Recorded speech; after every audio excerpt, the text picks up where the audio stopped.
কিরে বান্ধবী, তোর কি খবর রে? ইদানিং তোর কোনো খোঁজ খবর পাওয়া যায় না। আর তুই কি কই কই থাকিস? তোর কি বিয়ে শাদী হয়ে গেল নাকি? বুঝলাম না। যাই হোক, তুই কেমন আছিস সেটা বল। তুই ঠিকই বলেছিস রে বান্ধবী, আমি যে কষ্টে আছি রে, আর কি দুঃখের কথা, আর কি বলবো তোকে।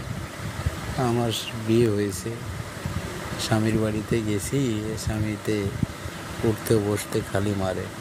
আর সে এত পরিমাণে নেশা করে, আমি যতই তারে নিষেধ করি যে তুমি নেশা করিও না করিও না, আমি যত করি সে আমাকে তত ধরে পিটায়। তুই একবার বল আমাকে যে তো কে এত মারে। তোর স্বামীর নাম বল। আমার দুলা ভাই পুলিশে চাকরি করে, তাকে বলে ইচ্ছা মতো পিটাইনি। তুই একবারে কোনো চিন্তা করবি না, বুঝতে পারছিস? তুই একটুকু চিন্তা করবি না। আমি আমার দুলাভাইকে বললে তোর স্বামীকে এমন করে শায়েস্তা করে নেব, সে তোকে বউ না বলে আম্মা বলবে। ঠিক আছে?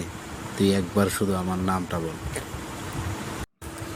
তুই যা বলিস না রে বান্ধবী, আমার স্বামী সবাই এক নামে চিনে।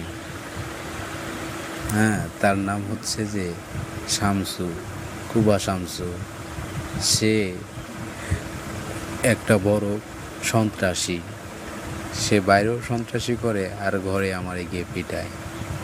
আর নেশা করতে করতে তার মনে হয় মস্তিষ্ক ঠিক থাকে না। যাই হোক, দোলাভাইরে কিছু বলার দরকার নাই। দোলাভাইরে বললে তারা কিছু করতেই পারবে না, উল্টা তার আরও ক্ষতি করে ফেলবে। অতএব আমি ঘরের ভিতরে মার খাই, তোর দোলাভাইরে তুই কিছু বলিস না, ঠিক আছে? আমি অশান্তির মধ্যে আছি, আমি থাকি।